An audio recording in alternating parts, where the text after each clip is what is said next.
İtatiler arkadaşlar biraz sonra geçecek Nurullah Timur.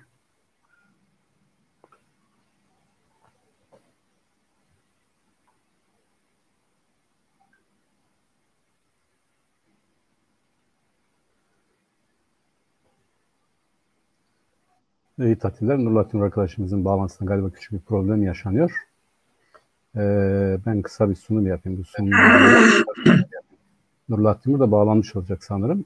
Bugünkü konumuz bildiğiniz gibi Mardin Ovası'nda bir müddettir yaşanmakta olan elektrik kesintileri var. Bu sadece bir elektrik kesintisi meselesi değil.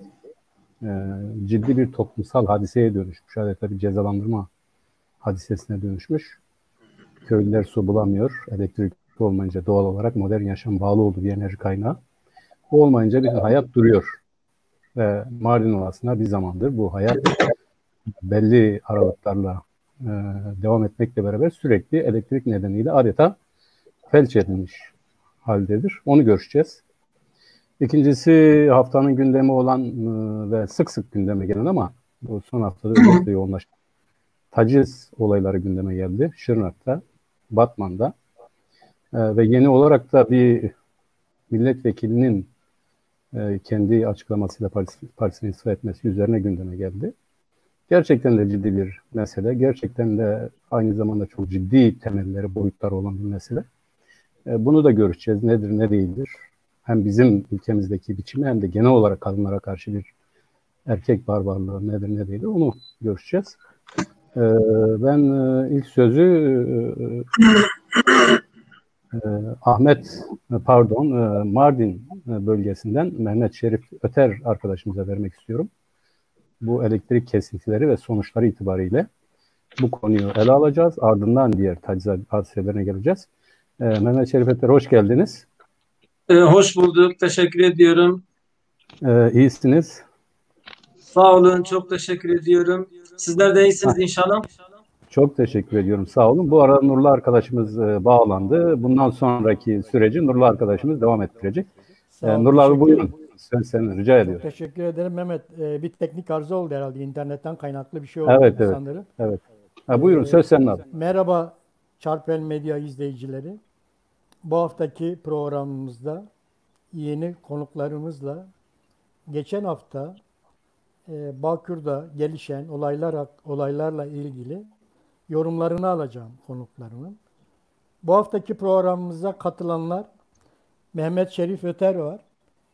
Mardin Toplumsal Dayanışma Platformu Federasyonu Başkanı. Hoş geldin Şerif.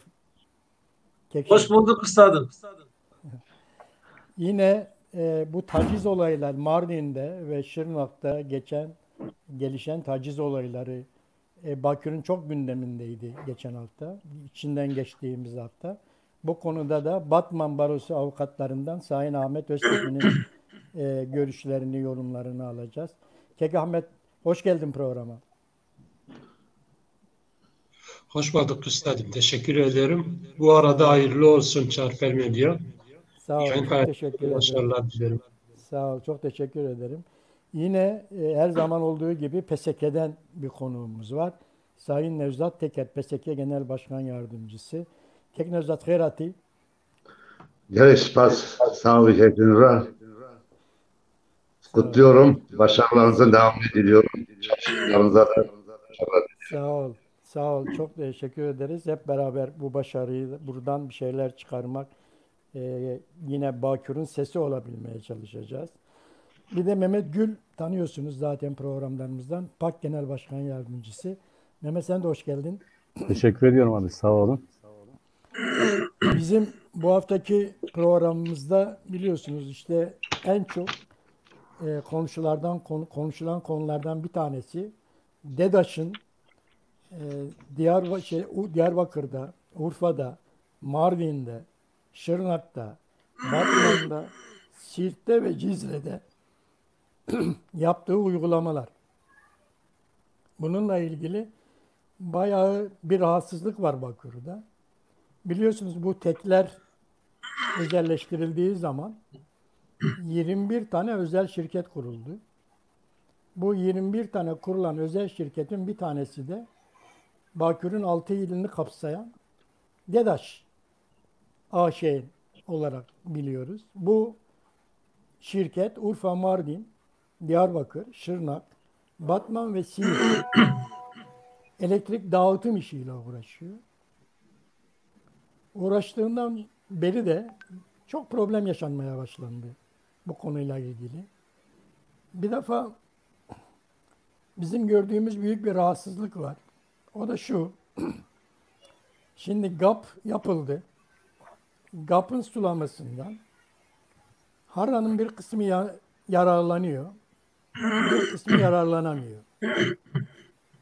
Tabii bu büyük bir haksızlık yaratıyor. Devlet GAP'ın suyunu bir bölgeye verdiği zaman onların önünde çok büyük bir olanak açılıyor, imkan açılıyor. Ama öbür tarafta suyun yetişmediği alanda beji tarım yapılıyor. O zaman da beji tarım yapanla sulu tarım yapan çiftçilerin birlikte yarışmaları zorlanıyor. Bu nedenle de ne yapıldı? İşte o zaman bu beji tarım yapan yerler, GAP'ın sulamasının gelmediği yerlerde insanlar, çiftçilerimiz kuyu açtılar ve bu kuyularda sondajlardan suyu elektrikle aldılar ve tarlalarını sulamaya başladılar. Bunu yaptılar. Buradaki amaç işte GAP'ın suyla sulanan bölge ile bu sondaj suyuyla sulanan bölgenin yarışı çok önemliydi. Ama tabii bu defa önlerine çok büyük ödenemez durumda olan elektrik faturaları çıkmaya başladı. Çok büyük elektrik faturaları geldi. O zaman da ne oldu? GAP'ın suyundan bir bölge yararlanmış oldu. Öbür devlet teşvikini oraya verdi. Ama GAP'ın suyundan yararlanmayan bölgeye devlet teşvik vermedi. En azından orada da elektrik üzerinden bir teşvik verilebilirdi. Orada elektrik parası alınmayabilirdi. O zaman bu taban fiyatlar da tek açıklandığı için diyelim ki buğday taban fiyatı açıklanıyor. Beji bölgede üretim yapanla sulu bölgede üretim yapanın şeyi aynı olmuyor. Üretimleri aynı olmuyor veya yarışamıyor. Biri kazanırken biri kaybediyor. Bu elektrik faturalarını da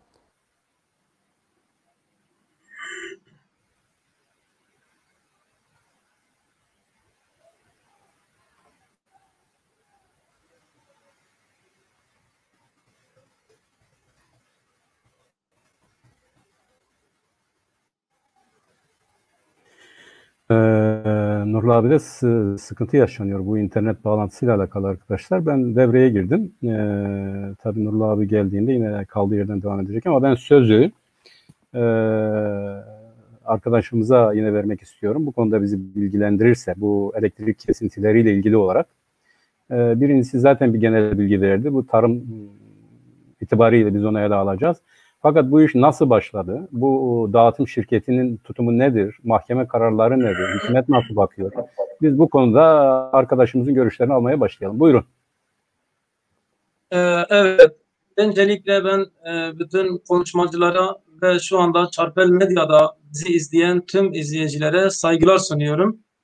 Şimdi bu DEDAŞ diyoruz. Bana göre, bizim bakış açımıza göre bunu yapan DEDAŞ değildir. Elektrikle ilgili yapılan sıkıntıların arkasında DEDAŞ değildir. Çünkü DEDAŞ özel bir şirkettir. Bu özelleşmeyi yapan hükümettir ve DEDAŞ'a bu yetkileri veren de yine hükümettir. Evet. 2013 yılında bir özelleşme oldu. Belgen elektriği 6 ilimizin işte Diyarbakır, Mardin, Batman, Şırnak, Siirt'in elektriği özelleşti. Dicle Elektrik diye bir şirket aldı. Mardin ve Diyarbakır dağıtım bölümünde yapan şirketin adı DEDAŞ'tır. Ve tarımsal alanda sıkıntılar baş göstermeye başladı. Daha doğrusu sadece tarımsal alanda değil, Mardin'in genelinde elektriğin altyapısı son derece eksikken yoğun bir şekilde gerek kırsalda gerek şehir merkezlerinde, ilçelerde nüfus gittikçe artıyordu. Ama elektrik hatları, altyapısı, tesisi son derece yetersizdi. Bölgede de malum ben Mardin'le konu söz konusu olduğu için Mardin'den biraz söz etmek istiyorum. Mardin'in temel geçim kaynağı tarımdır.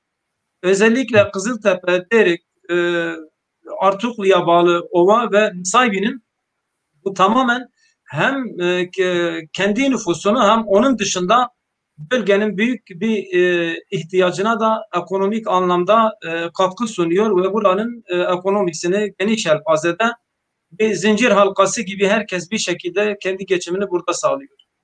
30 yıl önce Kızıltepe Ovamızın suları 7-8 metrelerdeydi. Şu anda Mardin'de yeraltı suları yer 600 metrelere kadar inmiş. Neden inmiş? Biz burada iki tane büyük nehir ortasındayız. Dicle ve Fırat'ın ortasındayız ve bu iki tane büyük nehrin suları Şatolara dediğimiz Basra Körfezi'ne boşuna akıyor. Biraz önce Nurullah Ustad'ın da değindiği gibi 45 yıl önce kapının temeli atıldı. Ve 45 yıldır tamamlanamadı. Bir türlü tamamlanamadı. İrili ufaklı baktığımızda Türkiye'de 100'ün üzerinde baraj yapımı gerçekleşti. Ve hiçbir baraj ülke ekonomisi düşük, zayıf olduğu dönemlerde, bugünkü durumda olmadığı dönemlerde 50'li, 60'lı, 70'li, 80'li yıllarda hiçbir baraj bu kadar uzun sürmemiş. En uzun süreli biraz barajlar tarihini araştırdım. En uzun süreli süren 4 yıl 2 aydır. 45 yıl bir baraj tamamlanmamış, böyle bir şey olamaz hiçbir yerde. Ve bu 45 yılın sorumlusu da şu anda mevcut ülkeyi yöneten AK Parti iktidarı 18 yıldır da iktidardadır. Ve bu süreçte ülkede devasa projeler hayata geçirildi. Şimdi çiftçi burada çaresizlikten kendi imkanlarıyla borçlanıyor. Çoluk çocuğun altınlarını satıyor, gidiyor kuyular kazıyor. Önce bu kuyular 20 metrelerde başladı. Su derine gittikçe her yıl biraz daha maddi külfetler daha da ağırlaşarak kuyuları derinlemesine ve gitgide dediğim gibi yer şu anda Mardin Ovası'nda 500 metrenin altında kuyu yok.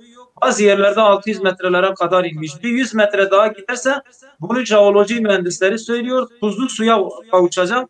Tuzlu suda adeta dünyanın en verimli toprakları bizim bu Mardin Ovası'ndadır. O topraklar çoraklaşıp gidecek. Bu topraklar insanlığın mirasıdır. Ülkenin milli servetidir. Ama ne yazık ki bunu defalarca sivil toplum olarak bu meslekte iştigal eden örgütlü bir mesleki alanda da aynı zamanda Kızıltepe Hububat Ticaret Merkezi'nin de başkanıyım. Bir türlü girişimlerimizle biz sonuç alamadık. Şu anda durum nedir? Yeraltı suları derine indikçe malum elektrik tüketimi fazlalaşıyor. Yani gitgide artıyor. Bugün 500-600 metrelerde yer altında su çekildiği zaman fazla elektrik tüketimi oluyor. Çiftçinin de belli bir geliri var. Ben örnek söyleyeyim, yaptığımız araştırmada da elimizde belgeler de var. Mardin Kızıltepe Ovası'nda, Nusaybin'de, Derik'te, Artuklu'da çiftçilik yapan 100 dönümü olan bir çiftçi ikinci ürün Mısır'da bu topraklar öyle verildi ki iki ürün peş peşe hiçbir zaman bu toprak kendini boş bırakmıyor. Buğday, arpa, mercimek biçiliyor. Akabinde hemen onun yerine ağırlıklı ikinci ürün mısır, pamuk, susam bu tür ürünler ekiliyor. Yani böylesine verimli, böylesine bereketli topraklardır. Ve şimdi bu topraklar ekilmek zorundadır. Çünkü bölgenin temel geçim kaynağıdır. İkinci ürün mısır 100 dönüm ekildiği zaman gelen elektrik faturası dönüm başına en az 1000 liradır. Faturalara baktım. Evet. 100 dönümde 100 eski parayla 100 milyar şimdiki parayla 100 bin ile 120 bin arası. Çiftçinin geliri ne kadardır?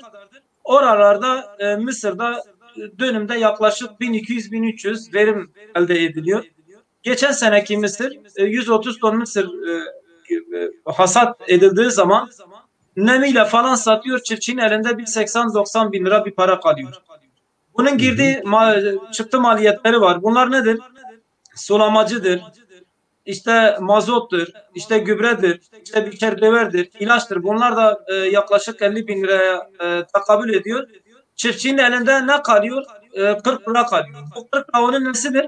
Çoluk çocuğun geçimidir. 24 saat çamur içerisinde o ürünü üretmiş, ülke ekonomisine katkı sunmuş. 40 lira kendisine kalınca elektrik parası %120 bin lira arası bir fatura çıkıyor. Yani çiftçi elde ettiği gelirin 2-3 katı elektrik parası geliyor. Şirket burada diyor ki ben diyor tüccarım. Ben bu elektriği alıyorum, ben dağıtıyorum ve üzerine karımı ekliyorum. Ben burada çiftçiye yardım etmek gibi bir lüksüm yok. Burada iş kime düşüyor? Hükümete düşüyor. Neden? Çünkü tarım milli servettir. Ve bugün her zaman insanlık bunun farkında, fakat bu pandemi sürecinde insanlığa şunu göstermiştik. İnsanlar her şeyden vazgeçebilir ama gıdadan vazgeçemez. Temel ihtiyaçtır. Artık gelişmiş ülkeler. Mehmet Şerif Bey, bir araya gireyim. Nurullah abiye devredeceğim. Şimdi şunu sormak istiyorum, öğrenmek istiyorum. Bu anlaşıldığı kadarıyla enerji maliyeti sizin toplam ürün değerini aşıyor ya da başa baş geliyor. Yani burada siz bir yıl çalışsanız da elektrik parasını ancak ödeyebiliyorsunuz. Başa baş gelmiyor. 2-3 katı geliyor usta. Yani siz daha çok para veriyorsunuz. Doğrudur. Yani o zaman şöyle diyelim. Yani sizin hasılatınız 120.000 TL'dir. Siz bunun 100.000 lirasını elektriğe veriyorsunuz. Diğeri de sudur, işçiliktir ve benzeri dediğin zaman zaten aşıyor. Size bir şey kalmıyor. Doğru mu? 100 lira çiftçiye geliyor. Bunun maliyetleri var. Mazottur, gübredir, tohumdur. Bu çıkıyor. 40 lira çiftçiye kalıyor. 40 lira kalınca karşılığında 100 bin lira elektrik faturası geliyor. Tamam. Yani size kalan her neyse 3-5 kuruşun en az 3 katı elektrik parası geliyor. Peki siz bu konuda hükümetle belli bir diyalog geliştirdiniz mi? Yani eğer elektrik dağıtım şirketi ben burada ticaret yapıyorum, beni ilgilendirmiyor, sizin muhatabınız devlettir diyorsa, siz devletle ilgili ya da hükümetle bir görüşmeniz oldu mu?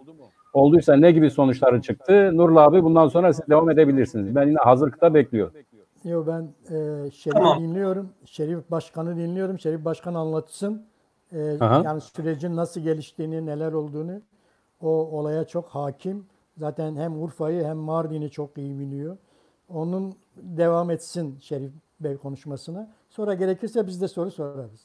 Tamam. Şimdi bu ağırlıklı olarak şu anda muzdarip olan Kızıltepe'dir, Derik'tir, Nusaybin'dir ve Artuklu'dur.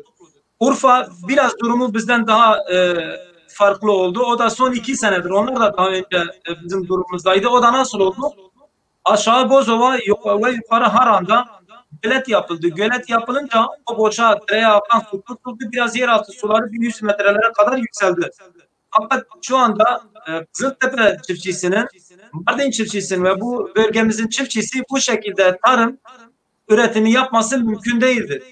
Biz hükümet nezdinde girişimlerde bulunduk. Sürekli de girişimlerimiz devam ediyor ve zaman zaman burada sesimizi duyurmak için kitlelerimizi topladık. Şu anda yasaktır, artık insanlar bir araya gelemiyor.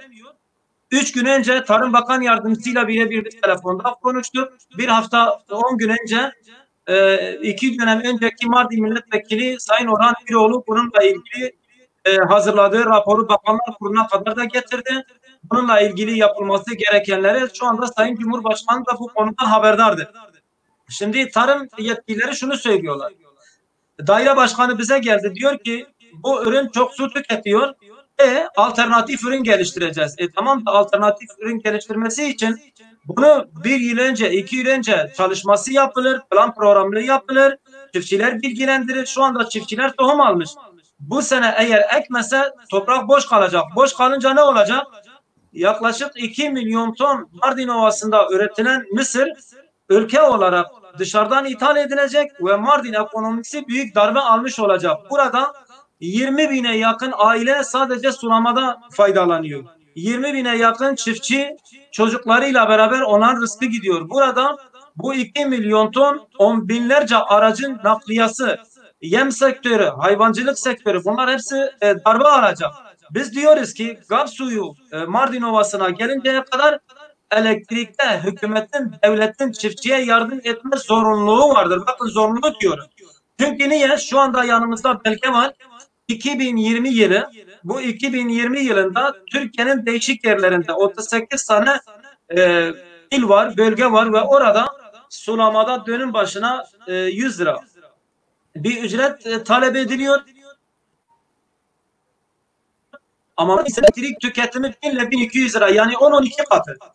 Ve her yere zamanında su getirilmiş. Bizim suyumuz olduğu halde bugün GAP kapsamında bulunan barajlardan ülke elektrik ihtiyacının %50'si karşılanıyor. Yani bir bölgedesiniz, ülke elektriğin ihtiyacının %50'si bu bölge temin ediliyor ama bu bölgenin tarımı elektrikten dolayı telef olma durumuna geldi. Ve şu anda geçen 45 yıllık süreçte eğer siyasi yetkililer, iktidarlar görevini yapmış olsaydı, bölgeye diğer bölgelerle aynı yaklaşım içerisinde olmuş olsaydı, gölet bitmiş olsaydı, su gelmiş olsaydı bu konuları konuşmayacaktık. Ve burada yeraltı sular insanlığın hazinesidir, mirasıdır. Tüketik o yeraltı suları. Şu anda hükümetin yapmak zorunda olduğu nedir? Bu GAP suyu bu kadar gecikmiş bölgeye gelinceye kadar çiftçinin ödeyebileceği. 3 gün önce Tarım Bakan Yardımcısıyla görüştüm. Dedim ki bilirkişi bir heyete Sayın Bakanım bölgeye gönderin. Çiftçinin girdi çıktı maliyetini hesaplasın ve çiftçinin ödeyebileceği bir oran üzerinde geri kalanı devlet tarafından finanse edilsin. Eğer diyorsanız bu 2 milyona yakın dönüm boş kalsın diyorsanız bu milli servettir. Onu açık açık söyleyin. Yoksa ekilmesi gerekiyorsa şimdi çiftçi zarar ettiği bir yerde ödeyemeyeceği bakın. Diyor ki çiftçi hırsızdır, elektrik çalıyor. Bu tamamen bir iftiradır. Bu doğru değildir. Bu yalandır. Bu ağır bir suçlamadır. Çünkü mesele bu değildir. Ödeyemiyor çiftçi. Yani düşünün kazancı 40 lira, elektrik parası geliyor 120 bin lira. 3 katı. Bu nasıl bir şey olur? O zaman çiftçi toprağını da satıp elektrik parası ödemesi gerekiyor. Ya da bu çiftçiye destek diyor ben veriyorum elektrikte %50. Ben bunu ilk sefer açıklıyorum. Geçen de bir köşe yazımda da dile getirdim. %50 şirkete vereceği yerde o zaman eğer bu arazi boş kalırsa da bu %50'yi çiftçiye yardım olarak versin. Şu anda arazi boş kalırsa bu 2 milyon dönüme yakın. Zaten bu 3-4 gün içerisinde ekilmese bu ova boş kalacak ve Mardin ekonomisi ciddi darbe alacak ve ülke geneli olarak da dışarıdan ithal edilecek 2 milyon ton mısır hem ekonomiye büyük külfeti olacak, kazançlı olan kim çıkacak? Sadece bir avuç ithalat lobisi. Sürekli zaten bu ithalat lobisi ülkede üretimi yapılan tarım ürünleri işte hayvancılık alanındaki her şey ülkemizde fazlasıyla ülke nüfusunun bir o kadarı besleyebilecek, ihtiyacını karşılayabilecek gerek hayvancılık alanında gerek tarım ürünlerinde hiçbir ihtiyaç yokken ithalatla hep bunu darbelediler. Bir avuç ithalat lobisi kazandı. Hem ülke ekonomisine darbe vurdular hem çiftçiye darbe vurdular. Böyle giderse inanın buradan insanlar arazisini satacak ve sonra üretim darbe alacak ve insanlar metropollere göç edecek. Bir an önce hükümet buna el atmalı diyoruz ve defalarca bunu dile getirdik. Bir kez daha biz burada çarpel medya aracılığıyla da söylüyoruz. Eğer gerçekten tarım milli servet ise ve Mardin toprağı da bu ülkenin bir parçasıdır ve Mardin insanları da bu ülkenin yurttaşıdır, vatandaşıdır. Bir an önce bu konuya hükümetin el atması gerekiyor. Bir kişi heyeti bir göndersin, kesin çiftçinin durumunu birebir doğru adrese rapor etsin. Eğer ödeyebilecek bir oransa kimsenin söyleyecek, itiraz edecek bir şey yok. Biz sadece şunu diyoruz. Bakın Çukurova'da baraj var. Elazığ'da sulama birlikleri var. Onlara dönüm başı sulamada ne kadar fatura çıkıyorsa Mardin çiftçisine de o çıksın. 2 kat da olsa belki buradaki çiftçi sesini çıkarmaz. 3 katı da olsa ama 10-12 kat olduğu zaman olacak bir şey değil. Kabul edilecek bir şey değil. Ödenecek bir durum değil. Yani burada büyük bir haksızlık vardır. Ve burada herkesten önce burada bu halkın vekaletini almış siyasetçiler onları temsilen yıllardır bu 45 yıllık süreç için kastediyorum. Kimler bu süreçte görev almışsa bu GAP sulama kapsamındaki barajların faaliyete geçmemesi ve bu barajların ekonomiye gerekli katkıları kazanmamış olması bunda hepsinin hataları vardır. Ve bu halkın vebali da onların boynunadır ve bu kabul edilir bir şey değildir. Ve bu bazı kırılmalara da neden olacaktır. Şu anda çiftçi söylüyor ya diyor ki ben Adana'da geldim. Adana'dan misafir olmuştum bir yere söylüyorum siz ne kadar ödüyorsunuz? 100 lira ödüyoruz diyor. Biz bu ülkenin vatandaşı değil miyiz diyor. Yani burada büyük bir haksızlık vardır. Ben bu söylediklerimin belgesi de ben bu 100 lira belgesine sağlatabilirim.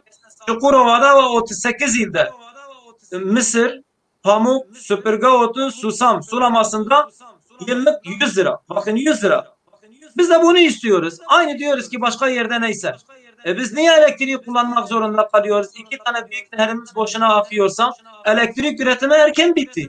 Bakın elektrik üretimi 97'de tamamlandı. Atatürk Barajı önünde 12 tane hidroelektrik santral kurulmuş ve bu hidroelektrik santralde yılda 1,5 milyar dolar gelir elde ediliyor. Bugüne kadar GAP barajları önünde kurulan hidroelektrik santrallerde 30 milyar dolar gelir elde edilmiş. Bazen diyor ki işte GAP'ın tamamlanması için diyor işte finansman yetersizliği var. Bu zaten elektrik bölümünde kendini amorti etmiş. Yani burada bu şekilde giderse kamulaştırma bitmiş. 3 tane köyün burada Haboşiye, Kızılı bir köy daha toprağa alınmış, parası ödenmiş ve 4 yıldır bir türlü bu gölet bitmedi.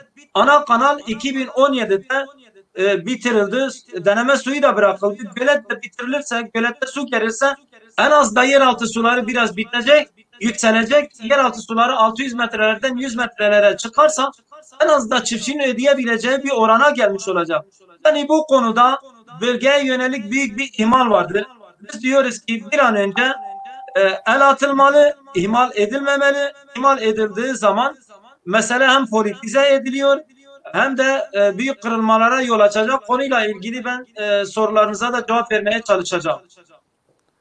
Çok teşekkürler Şerif Başkan. Bir de şunu sormak istiyorum. Bu sürekli bir uzun süreli elektrik kesintileri oluyor. Şu anda durum nedir? Şu anda kesintiler devam ediyor.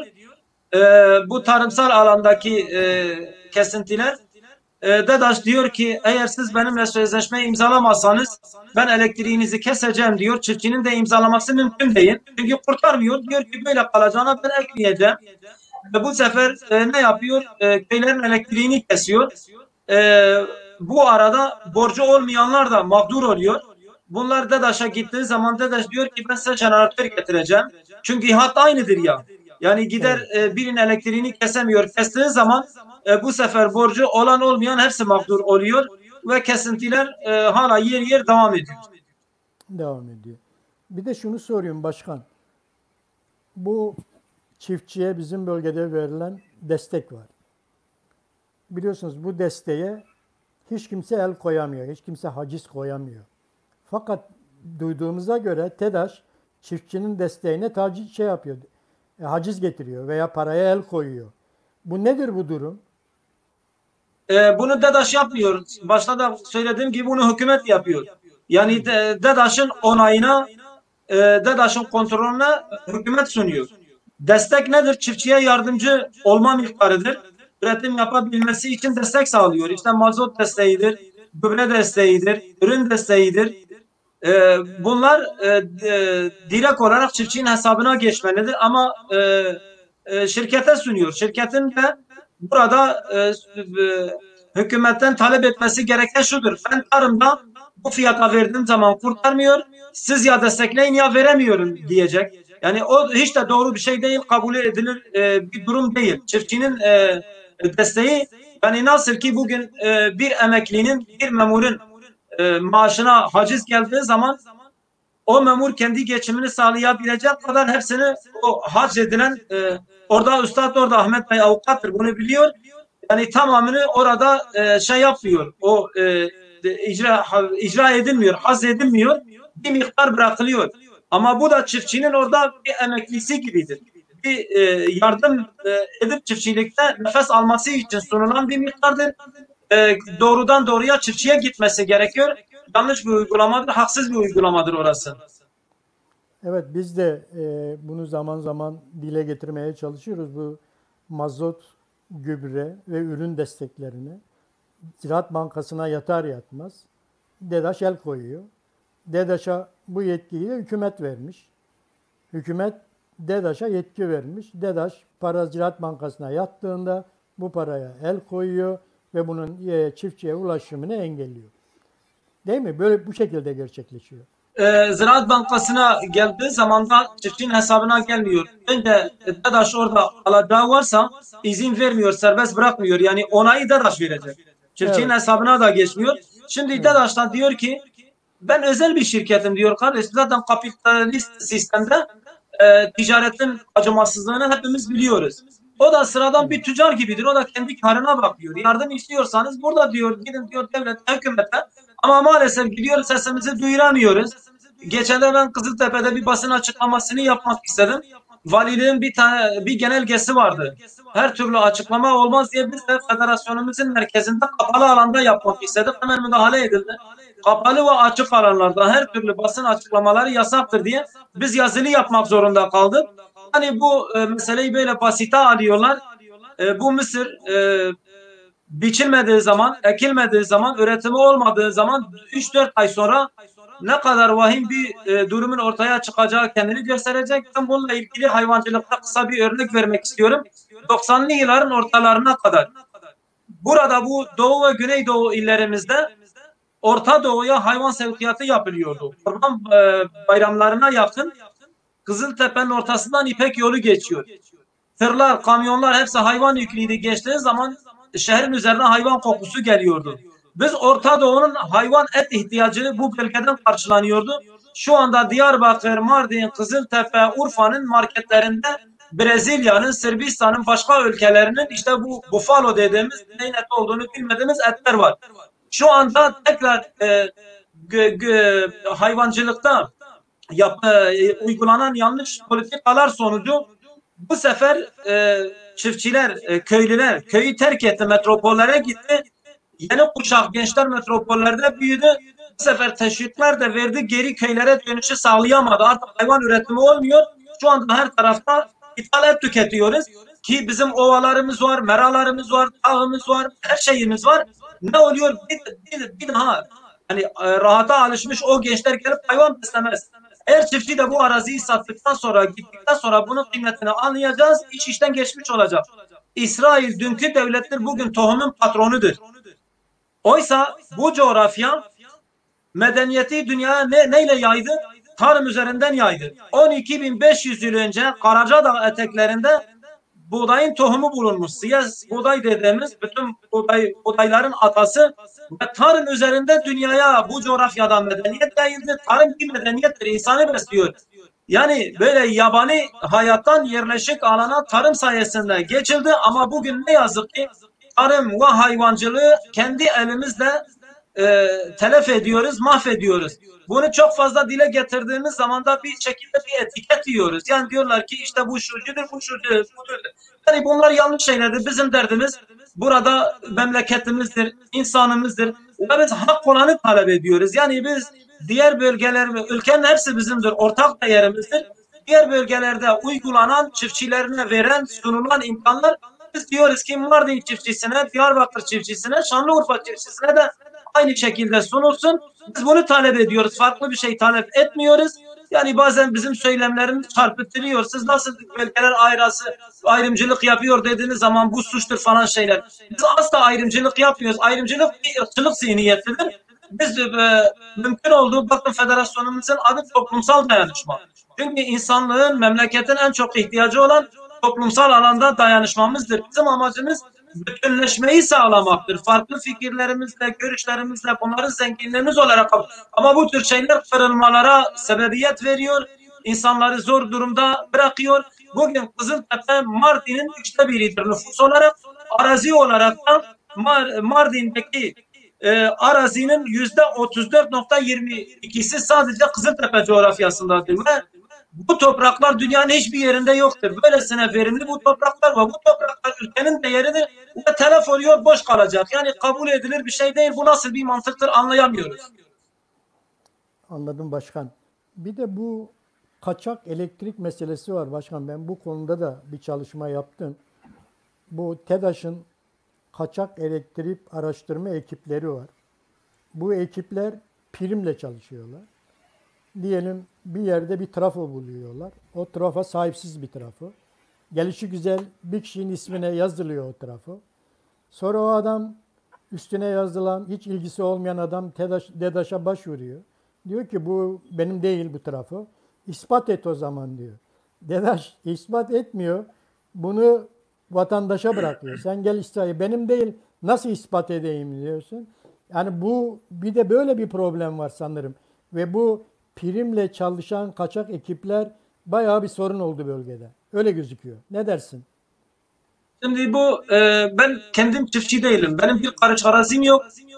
Ama bu coğrafyada yaşayan ve bu sektörde, mesleki alanda örgütlü bir oluşumun başkanı olarak genelde ağırlığımız tarım üzerinde duruyoruz. Daha önce bölgede, Mardin'de bir kaçak vardı. Meskenlerde vardı. İşletmelerde vardı. Tarımda yoktu. Çünkü tarım istese de kaçak kullanamıyor. 10-12 metre yükseklikte bir modem takıyorlar ve sürekli onların kontrolündedir. Meskenlerde vardı. Şimdi doğruya doğru. Ama son yıllarda bu kaçak oranı ortadan kalktı. Neden kalktı? Çünkü kaçak kullanan diyelim ki bir aboneye ortalama evine 100 lira gelse 1200 lira yapıyorsa geldi 10-12 bin lira yüksek cezalar verdi. Şu anda herkes diyor elektriğin düzgün kesin o kaçak oranları ortadan kalktı. Fakat bu söylediklerinizi ben de duydum. Kendim birebir karşılaşmadığım için böyle yüzdelikle boşta kalan insanları alıp bu şekilde işte kaçak içinde çalıştırdıklarına duyumları aldım. Ama ben birebir böyle bir şeyle karşılaşmadım. Tarımdaki elektriğin konusu ayrıdır. Tarımda bu böyle bir şey yok. Anladım. Çok teşekkürler başkan. Ben teşekkür ederim. Kek Nevzat, ne diyorsunuz bu başkanın anlattıklarıyla ilgili? Ne yapılabilir? Sorunu nasıl görüyorsunuz?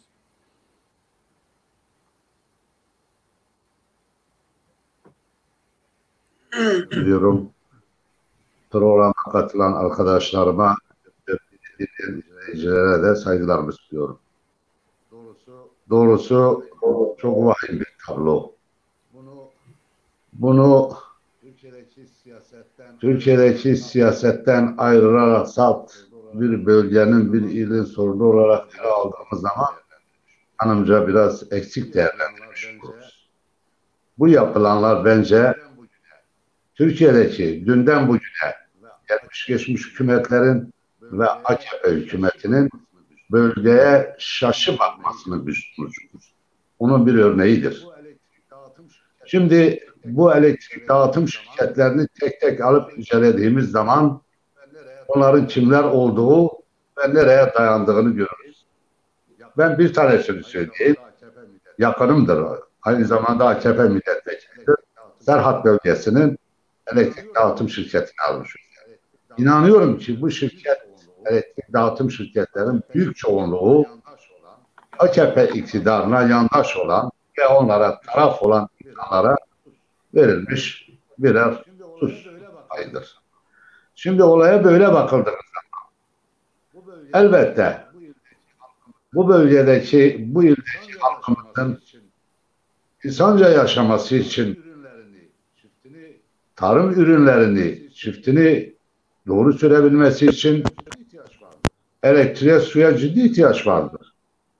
Bu kesildiği zaman bu bölgede büyük bir servet yok olacak. Servet yok olmakla kalmayacak. Bölgemizdeki halkımızın durumunu biliyoruz.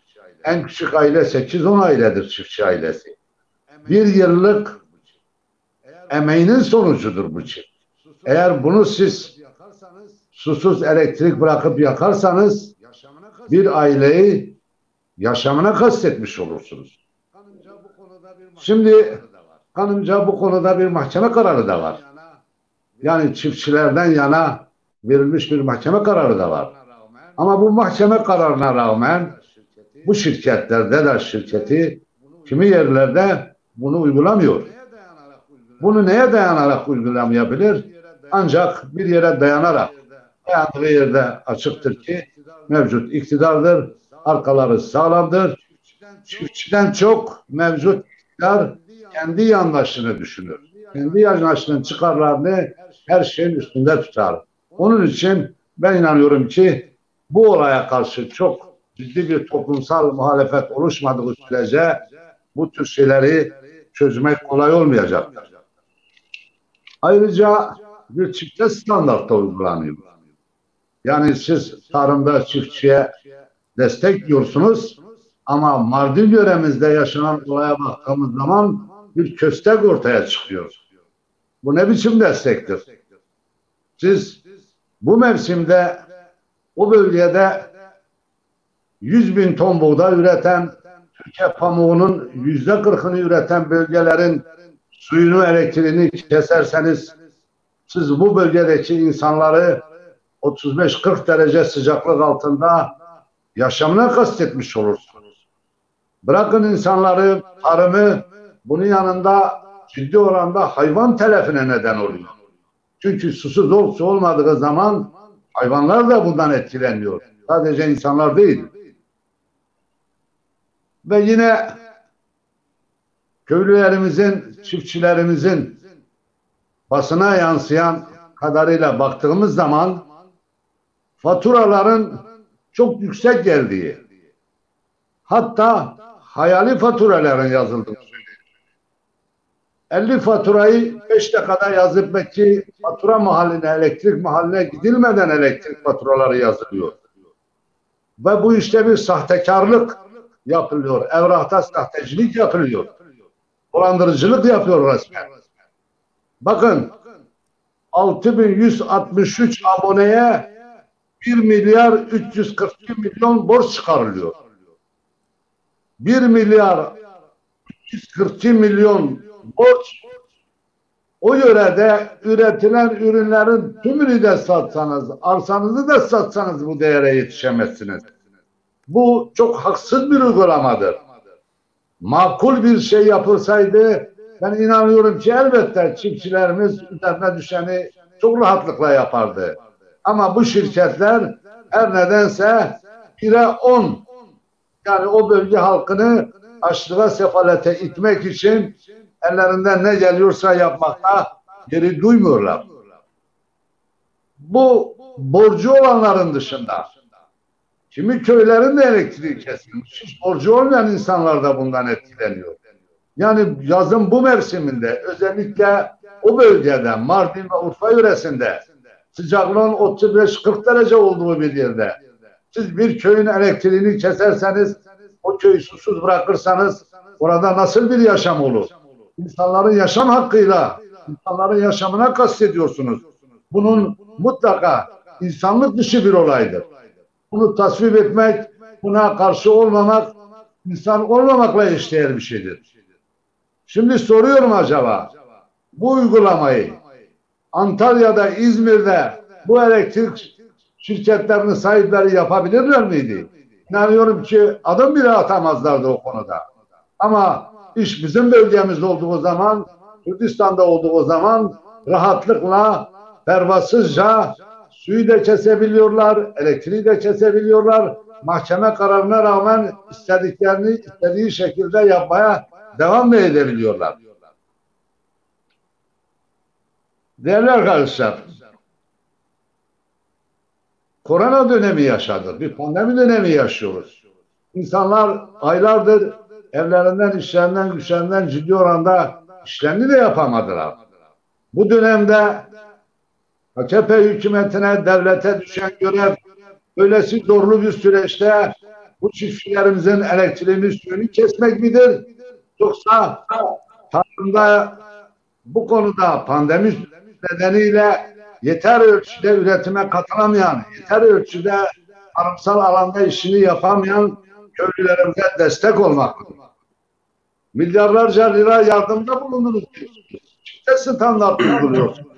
Bu yardımı ben inanıyorum ki Mardin'deki insanlarımıza ulaştırmadınız. Urfa'daki insanlarımıza ulaştırmadınız. Oysa esas yardım edilmesi gereken bunlardır. Demin de söyledim. Bırakın yardımı, siz köstek oluyorsunuz. Destek olmuyorsunuz. Bu dönemde suyu kesmek, elektriği kesmek ne demektir? Bir takım hayali faturalarla, miktarı köylünün ödeyemeyeceği, belki servetini ortaya koyduğu zaman ödeyemeyeceği miktarlarda borçlarla köylüyü esir almaya, hapsetmeye çalışıyorsunuz. Bu onursuzca bir tutumdur. Bu insanlık dışı bir tutumdur. Bu konuda herkese görev düşüyor. Sesimizi yükseltmek, gerçekten bu bölgedeki köylülerimizin bu haklı talebine destek vermek, hem ilericiyim diyen, yurtseverim diyen, emekten yana olan, barıştan yana olan insanlara görev düşüyor. Hep birlikte sesimizi çıkarmak, bir sesle bağırmak ve bu insanlarımızın yarasına merhem olmak gerekir. Yazık oluyor. Bu bölge 100 bin ton buğday üretiyor. Türkiye pamuğunun %40'ı bu bölgede üretiliyor.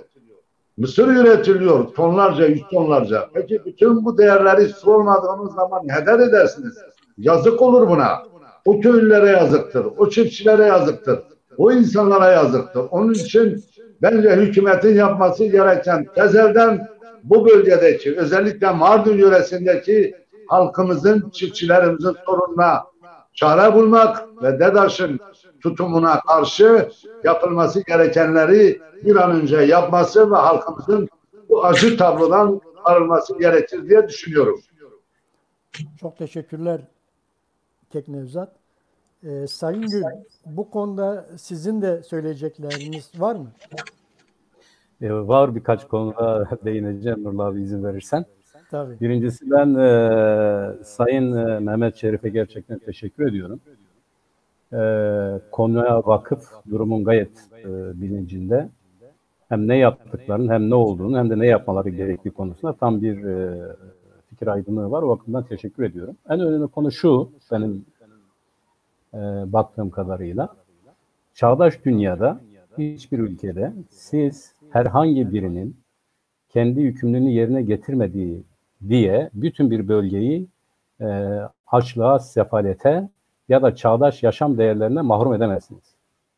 Bu açıdan baktığımız zaman Mardin Ovası'nda yaşayan herkes birilerinin kendi borcunu ödeyemiyor olması yüzünden adeta Kerbela'ya çevrilmiş ve büyük bir insanlık suçudur. Nevzat Bey'e de değindiler ona. Bu esastan yanlış ve bir ülkede yaşandığında herkesin mutlaka tepki göstermesi gereken bir zulümdür.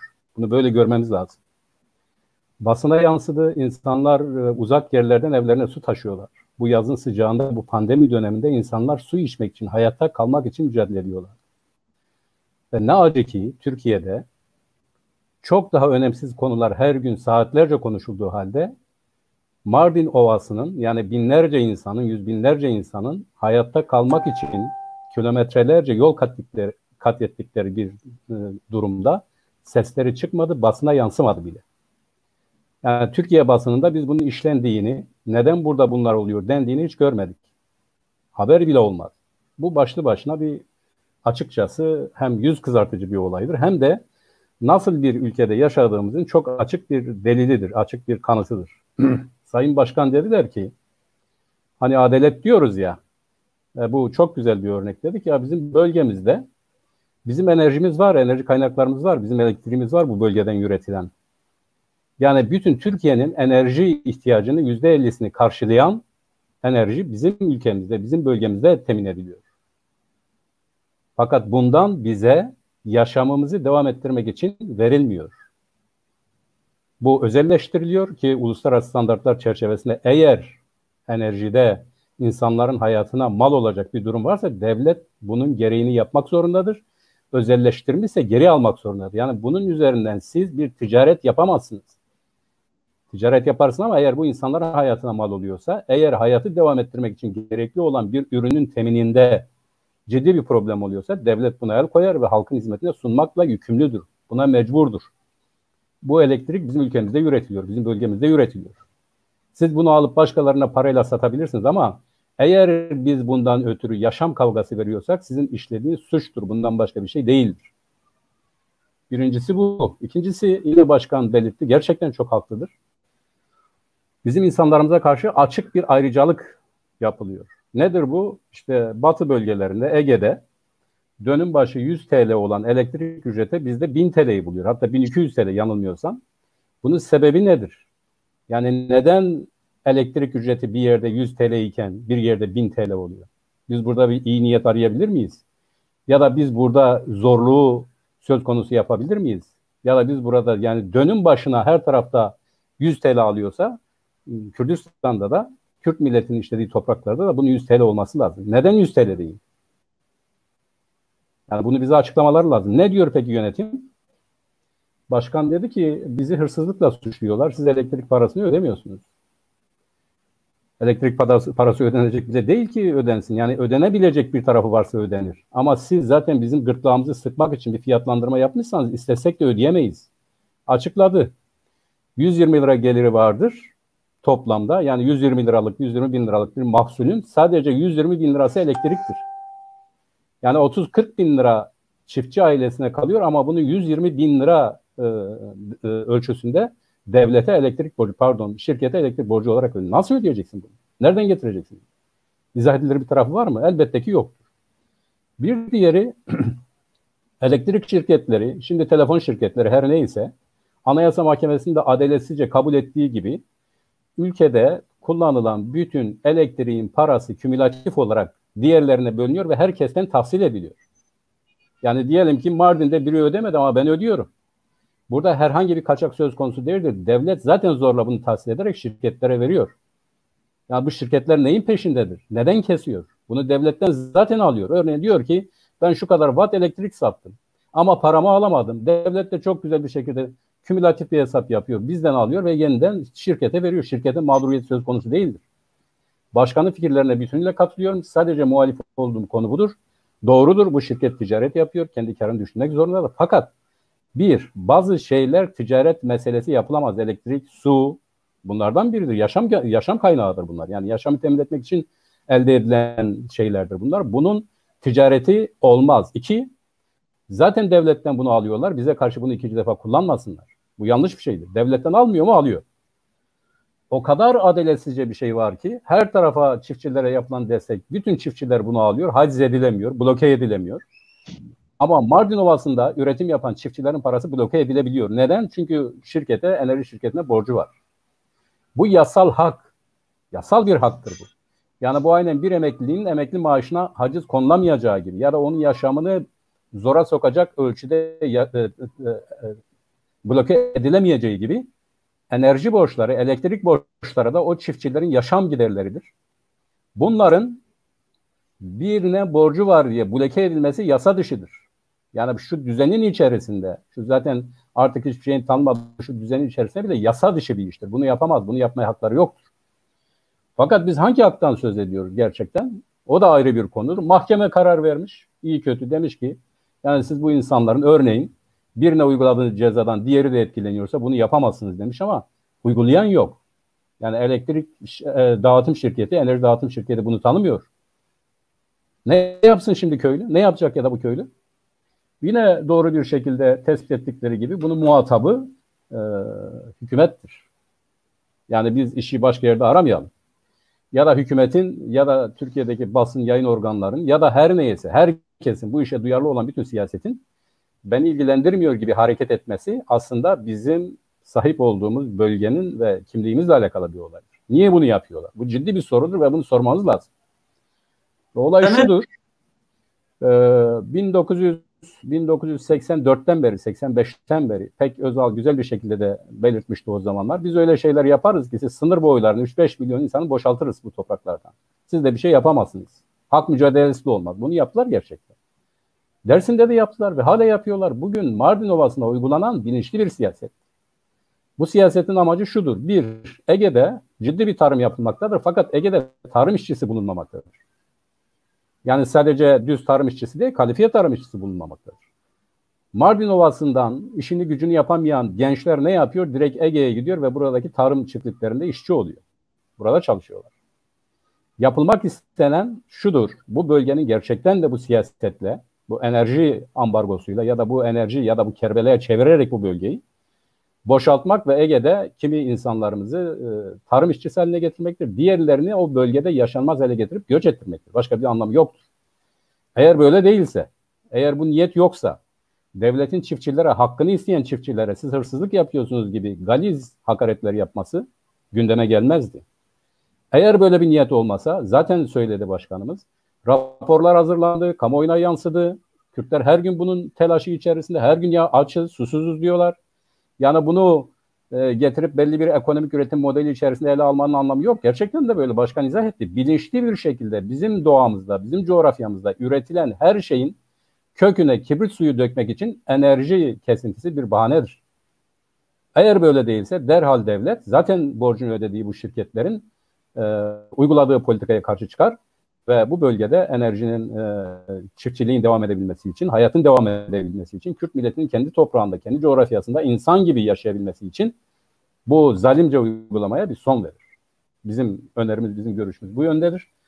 Ve bir diğer önerim bütün halkın bu haklı talep karşısında çiftçi kardeşlerimizi desteklemesi lazım, sahip çıkması lazım. Bunu her yerde dile getirmesi lazım, üzerinde durması lazım. Özellikle Türkiye medyasına sesleniyorum. Yani sizlerin insan yaşamı karşısındaki duyarlılığınızın ne olduğu bu olayda ortaya çıkar. Bizimle ilgili hiçbir konuyu gündeme getirmiyorsunuz. Bizimle ilgili her konuyu, en ahlak dışı meseleyi gayet normalleştirerek veriyorsun. Bu olacak bir şey değil.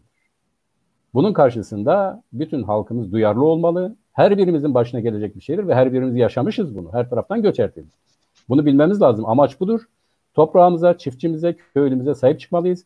Bu konuda hakkımızı kazanmak için bir bütün olarak her alanda mücadele etmeliyiz. Şimdi söyleyeceğim bunlar. Teşekkür ediyorum Nurullah abi. Ben ilave olarak şunu söylemek istiyorum. Temel insani ihtiyaçlar ticaret malzemesi asla yapılamaz. Bunlar temel insani ihtiyaçlardır.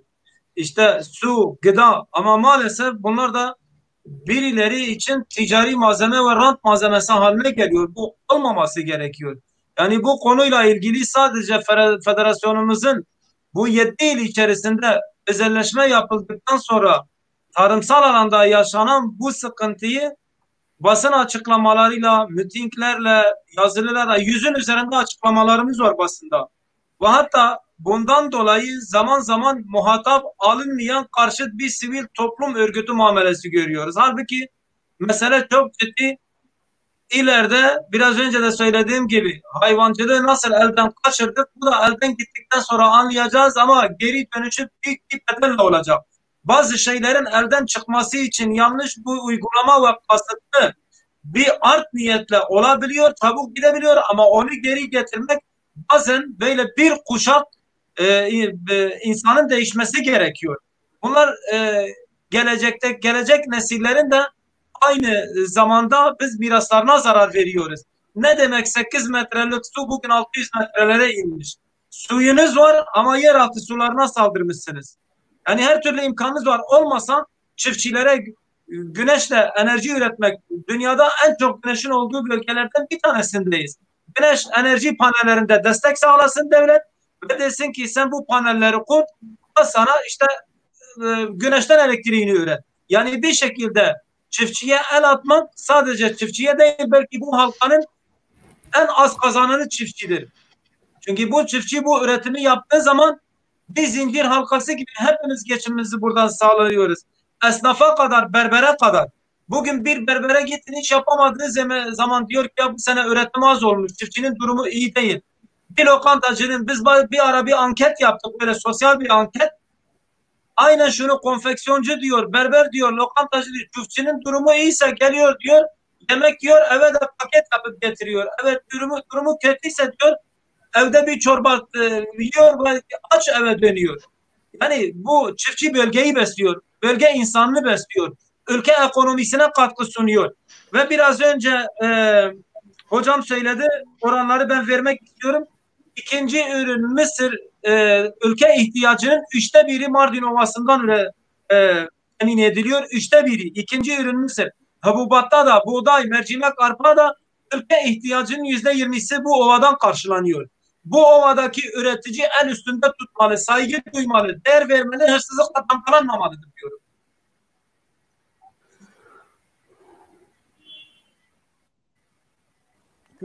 Bakür'de en çok konuşulan konulardan biri bu. Uzun zamandır gerçekten gündemi işgal ediyor. Bu haksızlığa bir an önce son verilmesini ve köylülerin, çiftçilerin seslerinin, taleplerinin, isteklerinin ve çözüm önerilerinin dinlenmesini talep ediyoruz biz de. Bu konuyu burada sonlandırırken yine geçen hafta gündemimizde çok yer alan acı 2-3 tane olay yaşadık. Bunlar Batman'da, Şırnak'ta yaşanan taciz olaylarıydı. Bir de bunlara ek olarak da bir siyasi parti milletvekilinin karıştığı bir taciz olayı son günlerde yaşandı. Bu konularla ilgili Batman Barosu'ndan arkadaşımız Ahmet Bey'e sormak istiyorum. Nedir bu işin aslı Ahmet Bey? Ne oluyor bölgede? Evet, öncelikle tüm konukları ve izleyicileri selamlıyorum. Tabii bu olaylar sadece istisnai bir, iki olay olarak, pardon, şunu düzelttim. Bu olaylar üst üste geldi. 3-4 vaka Kürdistan bölgesinde meydana geldi. Öncelikle bu olayların mahiyeti sadece tecavüz deyip geçtiğimiz zaman aslında olayı biraz küçültmüş oluruz. Şimdi tecavüz nedir? Onun üzerine biraz durmak istiyorum. Birincisi iki insan arasındaki normal ihtiyari bir birliktelikten burada söz etmiyoruz. Burada bir taraf hakkı olmayan bir şekilde başka birisinin ırzına musallat oluyor. Dolayısıyla zora dayalı bir eylem söz konusu ve bu sadece Türkiye'de değil, hemen hemen dünyanın bütün hukuklarında suç olarak görülüyor. Birinci husus şu, bu olayların bir diğer vahim boyutu da şudur. Bu olaylar bu son siyasi parti milletvekilinin olayı dışındakilerin hepsinin mağduru 18 yaşından küçük. Yani çocuklara yönelik yapılmış eylemler. Bu tabii olaylar daha fazla bir vahim kılıyor ve daha fazla bir önemli kılıyor. Zira yetişkinler arasında dahi zora dayalı tecavüz suç olarak kabul ediliyorken çocukların iradesi olsa bile bu suç kabul ediliyor dünyada artık. 18 yaşından küçük bir çocukla siz düğün dernek evlenirseniz dahi bu suç olarak kabul ediliyor. Hayır, ben çocuğun iradesini kabul etmiyorum ve sizin bu birlikteliğinizi ben suç olarak kabul ediyorum. Ama bizim olaylarımızda o çocuğun iradesinde de söz etmek mümkün değil. Tamamen baskıya, zora dayalı yapıldığını görüyoruz. Olayı biraz daha vahimleştiren bir boyutu daha var. Bunun faillerinin kamu görevlileri olması. Yani elbette normal vatandaşlar tarafından yapıldığı zaman da yine vahim olur. Ancak bunun kamu görevlileri tarafından yapılmış olması biraz daha manidar bize göre. Yine bir diğer boyutu elbette dünyanın neresinde ve ülkenin neresinde meydana gelirse gelsin buna karşı çıkacağız ama olayların tamamı Kürdistan'da meydana gelmiş. Bu sadece bir taciz veya tecavüz olaylar olarak görülmemelidir.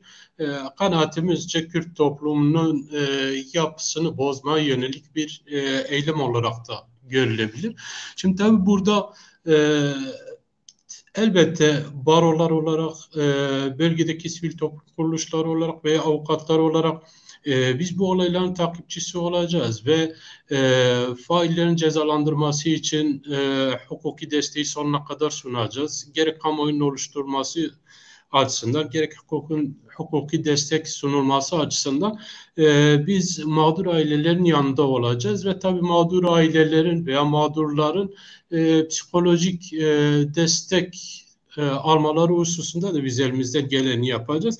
Yalnız burada dikkat çekmek istediğim bir husus var. Niye bu kadar bu olaylar burada meydana geliyor ve kamu görevlileri tarafından meydana geliyor? Bunun aslında tarihsel bir arka planı var. Elbette suç her yerde suç sayılıyor. Yalnız bu Kürdistan'da gerçekleştiği zaman veya bunun mağduru Kürtler olduğu zaman maalesef cezasız kalacağı olan inançla biraz daha failler rahat davranabiliyor. Geçmişte bunun farklı boyutlardaki benzerlerini yaşadık. Örneğin işkence her tarafta suç ama bölgede işlendiği zaman ve Kürtlere karşı işlendiği zaman bu işkence suçu cezası kalabiliyor. Dolayısıyla çok rahatlıkla işkence suçunu işleyebiliyorlardı veya sadece 12 Eylül döneminde değil, ondan sonra da burada gerek gözaltılarda gerek cezaevlerinde işkenceler yapılıyordu. En son Batman'da örneğin bir esnafla polisler arasında basit, bize göre basit kaçak telefonun satışıyla ilgili olayda kameraların önünde rahatlıkla polisler vatandaşları yere yatırıp kabadaya atabiliyorlar. 3-4 polis bir anda bir vatandaşa saldırabiliyorlar. Aslında bu cesaret nereden alınıyor? Bu cesaret cezasız kalabiliriz, biz korunabiliriz. Çünkü biz bunu yaparken bunun temelleri var. Batı'da yapamayacakları eylemler rahatlıkla buralarda yapılabiliyor. Dolayısıyla bu yöne özellikle ben dikkat çekmek istiyorum. Tabii bir diğer husus, bir siyasi parti milletvekili tarafından tecavüz suçunun işlendiği iddia edildi. Bununla ilgili de biz şunu yapmamız lazım hiçbir zaman. Yani biz kendi tecavüzcümüzü koruyalım veya mağdurlar bizden olduğu zaman biz karşı çıkalım ama failler bizim taraftan veya bize yakın düşünceden olduğu zaman biz bunları koruyalım diye bir hataya düşmemek lazım. Burada biz bu suçlara karşı çıkarken, bu suçluların cezalandırılmasını isterken veya bu mağdurların yanında yer alırken aslında biz faillerin ve mağdurların kimliklerine bakmıyoruz. Bizim için sadece temel kriter şu: özellikle mağdur küçük yaşta olduğu zaman bu ekstradan bizde bir fazla hassasiyet oluşturuyor. Onun dışında biz faillerin kimliğine bakmıyoruz, biz mağdurların kimliğine bakmıyoruz. Hakkı olmayan bir şeyi yapmaya kalkıştıklarında tecavüz gibi, çünkü bu dünya tarihi boyunca korunan şeylerdir. Can, mal ve ırz sürekli korunmuştur ve burada da biz failin veya mağdurun kimliğine bakmıyoruz. Dolayısıyla siyasi partinin düşüncesi ne olursa olsun, eğer iddia edilen eylem şu anda istinad aşamasında iddia edilen eylem gerçekleşmişse kesinlikle sivil toplum kuruluşları, bölgedeki sivil toplum kuruluşları ve insan haklarına duyarlı derneklerinin kesinlikle burada ayrıma gitmeden sonuna kadar bu kim olursa olsun karşı çıkmaları lazım. Toleranslı davranmamaları lazım. Çünkü bunlar kabul edilebilecek bir şey değil. Orada belki aslında bir yönüyle mağdur sadece tek bir kişi olabilir ama şunu da unutmamak lazım. Aslında bu saldırılar tamamen toplumun geneline yapılmış bir saldırılar. Sadece bir kişiyi etkilemiyor, sadece bir kişinin hayatı kararmıyor. Eğer bunlara sessiz kalırsak bunların devamı gelir ve gittikçe daha da bir yoğun hale gelir. Onun için gerek bölge baroları olarak gerek sivil toplum kuruluşları olarak biz bu olayların sonuna kadar takipçisi olacağız. Elimizden geleni yapacağız. Ama özellikle tekrar vurgulamak istiyorum. Bu eylemlerin özellikle kamu görevlileri tarafından gerçekleşmesinin bir boyutu cezasız kalacağına olan inançlarıdır. Diğer boyutu da maalesef farklı bir şekilde eğitilmişlerdir. Çünkü daha önce biz yaşadık operasyonlarda gidip eğer başkalarının yatak odasında fotoğraf çektirebiliyorlarsa ve bu cezasız kalabiliyorlarsa, hatta bunu rahatlıkla paylaşıp kim bilir belki perde arkasında bunlar ödüllendiriliyorlarsa bunun devamının geleceği belliydi aslında. Bunun tarihsel bir arka planı da var. Yani ilk defa yapılmıyor. Üstadlarım buradadır. Tarihten birkaç örnek vermek istiyorum. Belki doğru olmaz ama Dersim'de hepimizin malumudur, kadınlarımızın, genç kızlarımızın askerlerin eline geçmemek için Munzur Deresi'ne nasıl atladıklarını hepimiz biliyoruz. Veya gözaltında kadınlara yönelik cinsel tacizlerin veya tecavüzleri biz hepimiz biliyoruz. Bunlar bu olayların bana sorarsanız tarihsel arka planlarıdır. Bu şekilde değerlendirmek lazım. Yoksa ferdi olarak değerlendirdiğimiz zaman, bireysel olarak değerlendirdiğimiz zaman eksik kalmış olur. Yine bahsettiğim şekilde son operasyonlarda eğer yatak odalarına girip de fotoğraf çektirebiliyorlarsa veya sosyal medyada çok rahatlıkla biz etek giydireceğiz diyebiliyorlarsa Aslında bu aynı zamanda Kürt toplumunun yapısına yönelik bir saldırı olarak da görülmesi gerektiğini düşünüyorum. Yani olay sadece tek boyutlu değil, çok boyutlu olarak değerlendirilirse daha doğru olacağını düşünüyorum.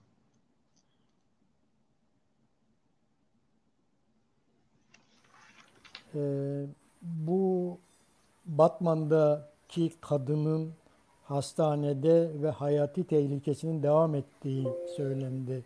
Basında bu doğru mudur? Bir de olaya karışan kamu görevlisinin serbest bırakıldığı söyleniyor. Bunlar doğru mudur? Evet, şimdi bununla ilgili biraz önce de ben dile getirdim. Sadece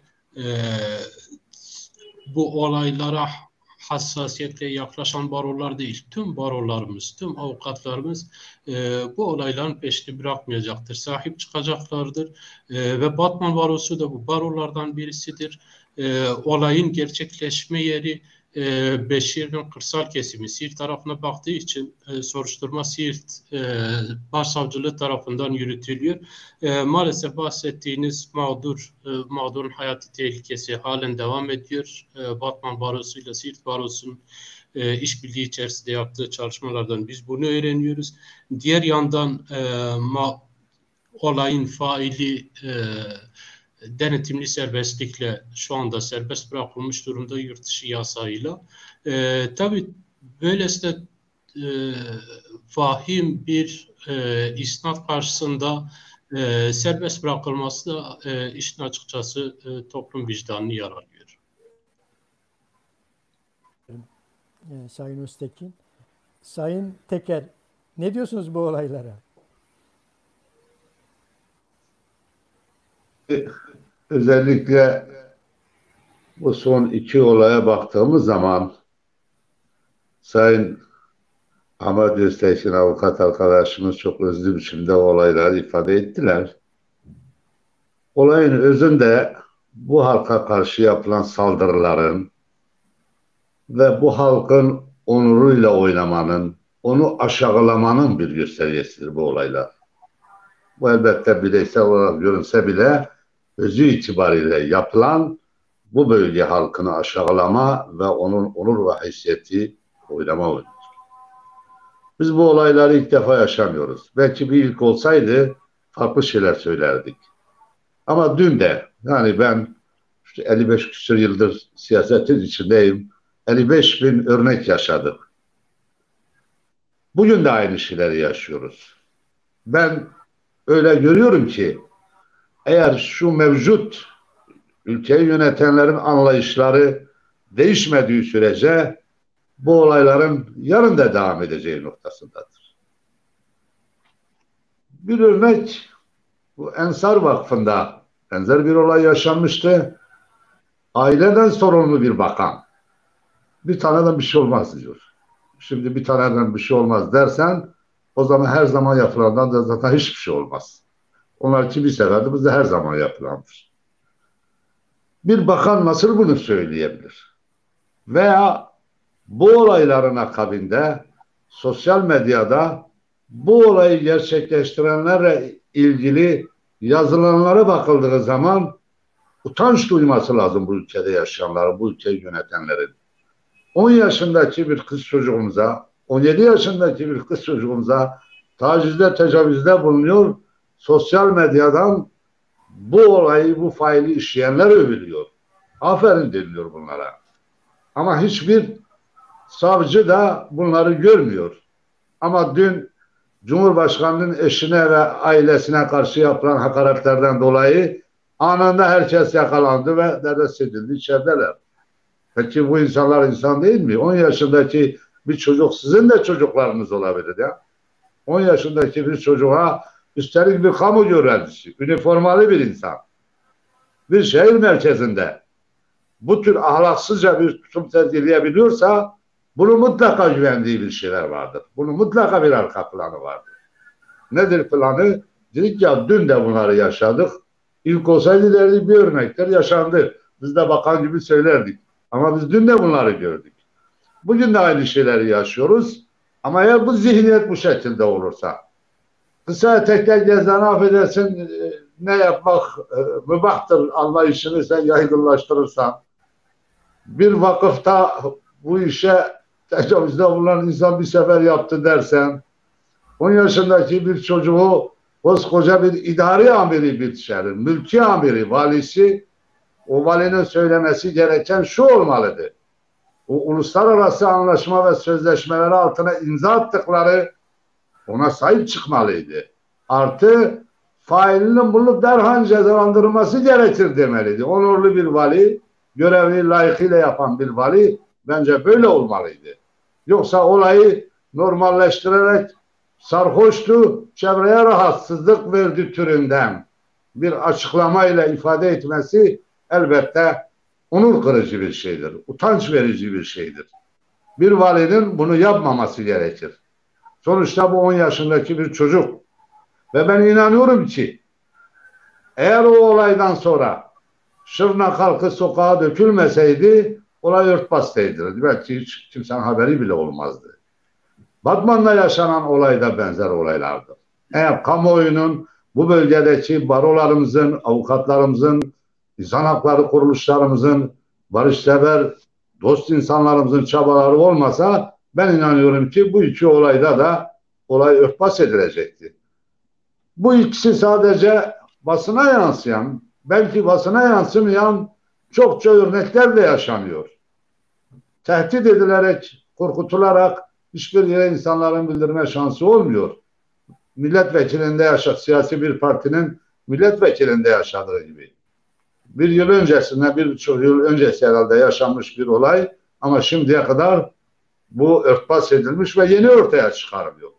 Oysa ki bu da bir utanç. Yani özellikle bu halk adına seçilmiş bir vekilin görevi halkın canını, malını, namusunu, haysiyet şerefini korumakla görevli olanların bu tür bir eylemde bulunması da nasıl söyleyeyim? Yani söylemeyeyim daha iyi. Belki çok ağır bir şey söyleyecektim. Onu da söylemeyeyim. Bunlar yakışık bulan şeyler değil. Madem böyle bir vekil, üstelik de bu bölgeden seçilmişsiniz, o bölgede böylesi bir olaya karışıyorsanızsa bu son derece utanç verici bir olaydır. Bundan utanmaları gerekir. Değerli arkadaşlar, bir diğer sorun bu sarhoş şeyi bir gelenek haline getirilmiş. Yani gidip 10 yaşındaki bir çocuğa tecavüz ediyorsunuz, sarhoş diyor. Hendek'te bir genci sadece Kürt olduğu için sokak ortasında kurşunlayıp öldürüyorsunuz, sarhoştum diyor. Ankara'da aynı şeyi yaşıyorsunuz, sarhoştum diyor. Çok gariptir. Bu sarhoş bir de Manisa'ya bize musallat oldu. Bizim partimizin kapı kırılıp tabelasını indirmeye çalıştı. Yakalandı adam. Götürdük gitti diyor sarhoştu. Güle güle. Yani bir moda haline getirmişler. Bunlar hükümetse bu tür suçu işleyenlere sarhoş diye bir şey normalleştiriyorlar. Sanki sarhoş olmak suçsuz olmak anlamına gelir. Oysa ki sarhoş olmak herhalde Ahmet arkadaşımız daha iyi bilir. Bu tür bir fiili işleyen bir üniformalı için daha büyük suç olmalıdır. Cezasının daha ağır olması gerekiyor. Ama görüyoruz ki bunlar hak ettikleri cezayı almıyorlar. Toplumun tepkisi çok fazla yükseldiği dönemlerde zaman zaman bu tür olaylarda görevden almaları oluyor ve görev yeri değiştiriliyor. Görevden alınan da birkaç ay sonra tekrar başka bir yerde göreve başlatılıyor. Onun için ben inanıyorum ki Sayın Ahmet arkadaşım ve diğer Şırnak'taki baro, diğer insan hakları savunucularının çabalarıyla bu tür olayların üzerine gidildikçe sadece tabii avukat arkadaşlarımızın, baroların, insan hakları kuruluşlarının görevi değil, siyasi partilerinde insanım diyen, o bölgede yaşayan insanım diyen bu tür haksızlığa, bu tür alçakça uygulamalara karşı her sesini yükseltmesi lazım. El ele vermeliyiz. Milli demokratik bir mutabakat çerçevesinde bir güç oluşturmalıyız.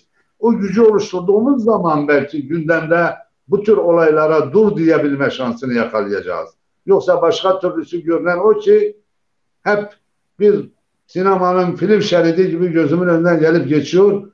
Dünden bugüne, bugünden yarına yapılıp edilenler. Onun için bu gücü, bu şeyi yaratmamız gerekiyor. Ona dur demenin tek yolu budur. Güçtür, ağırlıktır ve onlara sahaya çıkıp onların bu tür uygulamalarına karşı ciddi bir tepkinin, ciddi bir muhalefetin ortaya çıkarılmasıdır. Bu konuda herkese görev düşüyor. Herkes görevini yaparsa inanıyorum ki bu tür şeyleri belki ortadan kaldırmaz zor olur ama en azından daha çok hafifletebiliriz. Teşekkür ederim. Size çok teşekkür ederiz Sayın Teker. Sayın Gül, sizin de görüşlerinizi almak istiyorum bu taciz olayları konusunda. Teşekkür ediyorum. Arkadaşımız Ahmet Öztekin Bey konunun hukuksal boyutuyla ilgili önemli şeyler söyledi. Nevzat Bey de siyasal olarak, toplumsal olarak yapmamız gerekenlere değindi. Ben iki konu üzerinde durmak istiyorum. Bunlardan farklı olarak. Birincisi, bu kadına yönelik şiddet olayı aslında evrenseldir. Yani dünyanın hemen hemen her köşesinde erkeğin kadın karşısındaki bu tacizkar tutumuyla karşılaşıyoruz. Fakat nispeten batıda daha azdır. Yani gelişmiş ülkelerde daha azdır. Kadın haklarının öne çıktığı, tanındığı ve her türlü suçun gayrimeşru olduğu toplumlarda bu daha azdır. Fakat bizim gibi toplumlarda bu daha öne çıkmaktadır. Ülkemiz özgünlüğünde ise bunun iki sebebi var. Birincisi, içerisinde bulunduğumuz siyasal rejimin ya da Türkiye Cumhuriyeti Devleti'nin tarihler boyu Kürtler karşısında Kürt'e ne yaparsan yeridir misali tutumundan ileri geliyor. Yani bu görevlinin, bu jandarmanın bir apartman dairesine girerken herkesin gözlerinin önünde gayet cesurane bir şekilde bir 10 yaşındaki kıza taciz etmesi başka şekilde izah edilemez. Bu kendisini dokunulmaz ve orada Ali Kıran Başkesen olarak görüyor.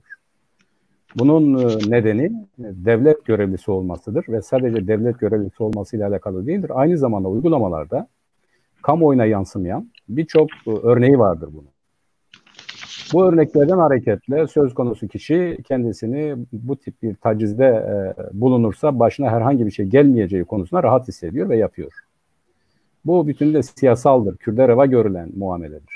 Bunu bilmemiz lazım. Yani politik boyutu itibariyle bu işin en açık örneklerinden biri egemenlik altında olan ülkelerdir. Yani diyelim Afrika'daki sömürgeler, bizim gibi ülkeler ve benzeri. Bunlarda bunun bir siyasal sebebi var. Yönetimden kaynaklanan. Egemenlik altında tuttuğun millete karşı uygulayacağın her türlü işlemin meşru olduğu ya da cezai bir yaptırımla karşılanmayacağı bilinci, eğitimi, anlayışı, ideolojisi bu resmi görevlilerin ya da buradaki işgalci kuvvetlerin rahatlıkla hayata geçirebilecekleri bir davranış biçimidir. Bizdeki farklı yönü budur. Belki de en tipik örneği, hani diyorlar ya, devlet millet bir arada yaptığımız bu türden bir iş var mıdır? Evet, vardır. Galiba 2013 yılındaydı Mardin'de ve üstelik de, yani bu çok önemli bir şey değil ama söylemek istiyorum. Ramazan ayında 13 yaşındaki bir kıza bir ilçenin tümü, yani kaymakamından esnafına kadar örgütlü bir şekilde bir tecavüz olayı meydana geldi. Bu kanıtlandı, hastanede de kanıtlandı. Kızın ifadeleri neticesinde kabul ettiler, Yargıtay'a gitti ve Yargıtay onayladı ve sonuçta ne dendi buna? Dendi ki rızası vardır. Bu rızası vardır denilen olayda insanlık dışı bir cereyan, insanlık dışı bir hareket adeta meşrulaştırıldı. Yani birisinin rızası vardır diye bu kadar zalimane bir ilişkiye maruz kalan bir kadıncağızın hayatı bitti. Bunları unutmadık tabii. Öztekin Bey de söyledi. Bunun çok eskiden de örnekleri vardır. Kürt kadının onurlu, gururlu davranışı karşısında. Fakat Kürt milletinin mağdur hali bizim kadınlarımız üzerine katlanarak biniyor. Artarak biniyor. Kürt milleti bir defa mağdursa bu egemenlik sistemi altında Kürt kadını binlerce kere mağdurdur. Bunun farkında olmamız lazım. İkincisi, toplumsal ve inançsal sebepleri vardır. Yani bir gelenek olmuştur. Kadının aşağılanmasıdır, kadının ötekileştirilmesidir. Bizim toplumumuzda da bu vardır. Bu aynı zamanda bizim siyasal örgütlerin, derneklerin, esnaf odalarının ya da hayatla ilişkisi olan, bir biçimde hayata dahil olan herkesin mutlaka ve mutlaka kendisinden başlamak üzere kendisini terbiye etmesi gereken bir olaydır. Bu terbiye sadece yapmamak anlamında değildir. Bu işin karşısında olmak anlamındadır. Aktif terbiye. kadına karşı zulmün, kadına karşı şiddetin, kadına karşı her türlü nobran davranışın karşısında olmak. Bu çok önemlidir. Günlük hayatımızda, arkadaşlık ilişkilerimizde, eşimize karşı, dostumuza karşı bunu bir zat hayata geçirmek mecburiyetindeyiz. Toplumsal duyarlılık oluşturmanın başka bir imkanı yoktur. Eğer bizler kendimizi böyle yetiştirmezsek, eğer bizler ailemizde bunu hayata geçirmezsek, eğer bizler eşlerimizle ilişkimizde bunu esas almazsak ne yazık ki meydana gelir ve sadece biz böyle zaman zaman göstermeli tepkilerle karşı çıkarız ama bu sosyal yara, öyle diyelim, tarihsel sosyal yara kanamaya devam eder. Onun için benim buradan söyleyeceğim bu tacizci şahıslar karşısında devletin siyasetine şaşırmadım açıkçası. Çünkü örneği vardı 15-16 kişinin Yargıtay tarafından işte kız istedi diye gerçekleştirilmiş bir olaydır. Bir zalimce muameleyi beraatla sonuçlandırdıktan sonra Kürt milletine karşı, Kürt kadınına karşı hayata geçirilebilecek her türlü taciz, her türlü aşağılama girişimi devlet tarafından kolay kolay cezalandırılmaz. Ya da en hafif şekliyle cezalandırılır. Nevzat Bey işaret ettiler. Valinin açıklaması zaten problemli. Bu yurt dışına çıkmamak kaydıyla o şahsın serbest bırakılması da zaten bellidir. Yani bu bir siyasal bir ideolojik tutumdur. Kürt milleti kendisine sahip çıktığı gibi kadınına, çocuğuna, her şeyine sahip çıkarsa bence. Fakat bu sahip çıkmayı sadece tepkiler düzeyinde değil, kendisini eğiterek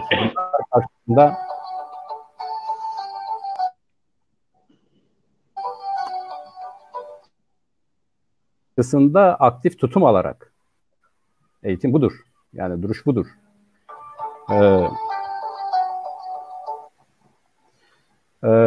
Bunu aktif bir tutum alırsa bence belli bir mesafe kat edebiliriz. Kendimizden başlamak üzere siyasal düzeyde de hareketli ve tutarlı bir davranış içerisinde olursak sanırım belli bir mesafe kat edebiliriz. Teşekkür ediyorum.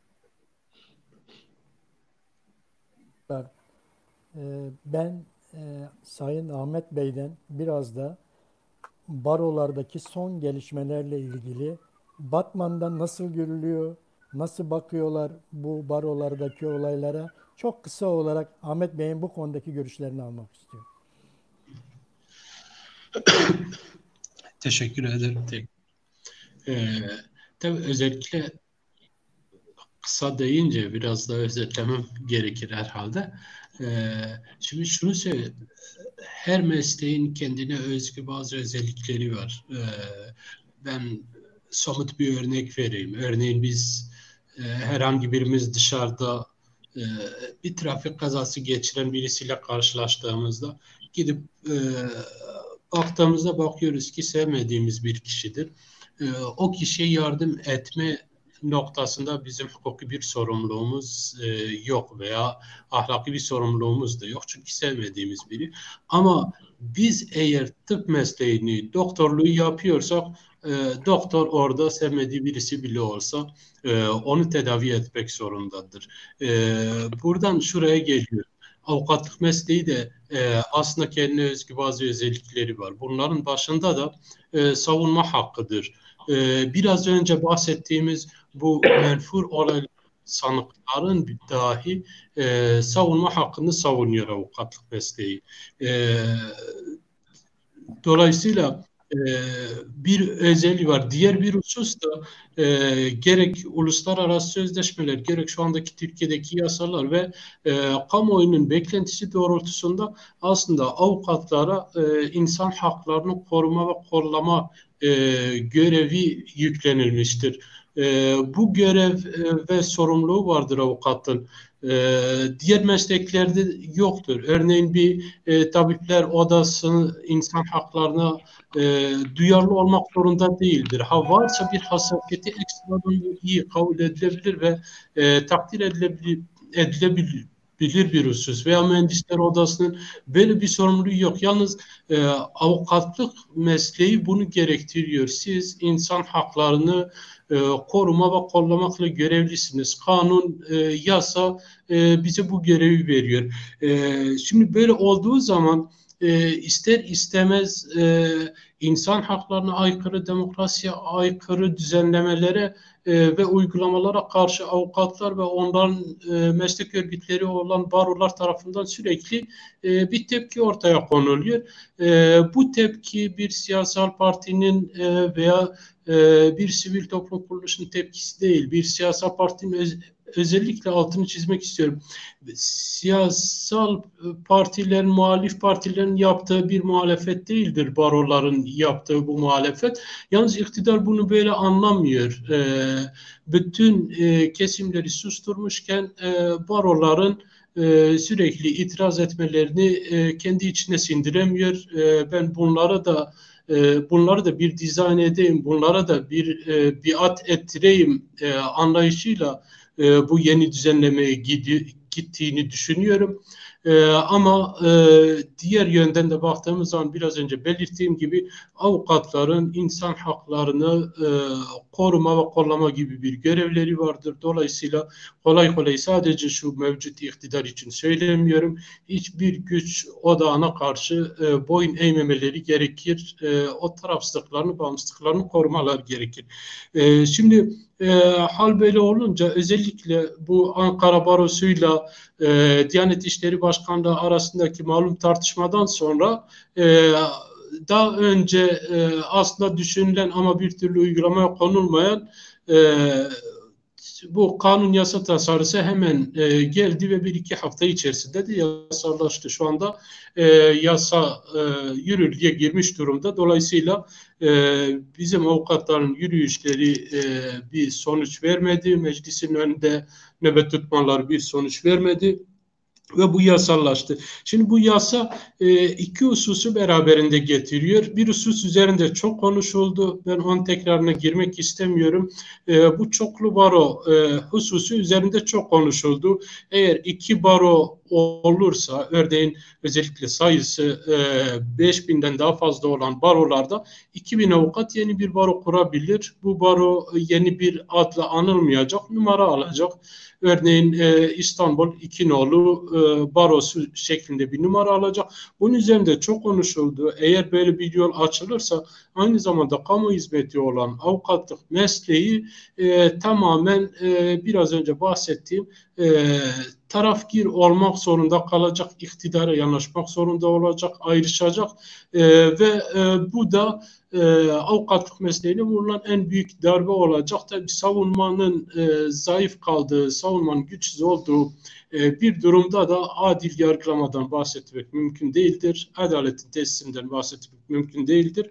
Ben bu konu üzerinde çok fazla durmak istemiyorum. İkincisi ve hükümetin bana göre temel hedefi Barolar Birliği'ni ele geçirmek. Çünkü bu yeni düzenlemeyle birlikte küçük baroların önemi daha bir fazla arttı.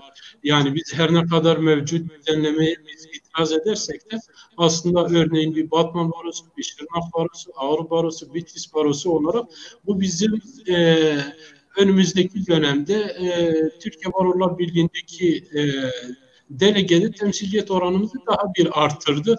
Hukuki midir? Bana sorarsanız çok da değil. Adil midir? Temsiliyet noktası da gerçekten adil bir temsiliyet söz konusu mu? Hayır değil.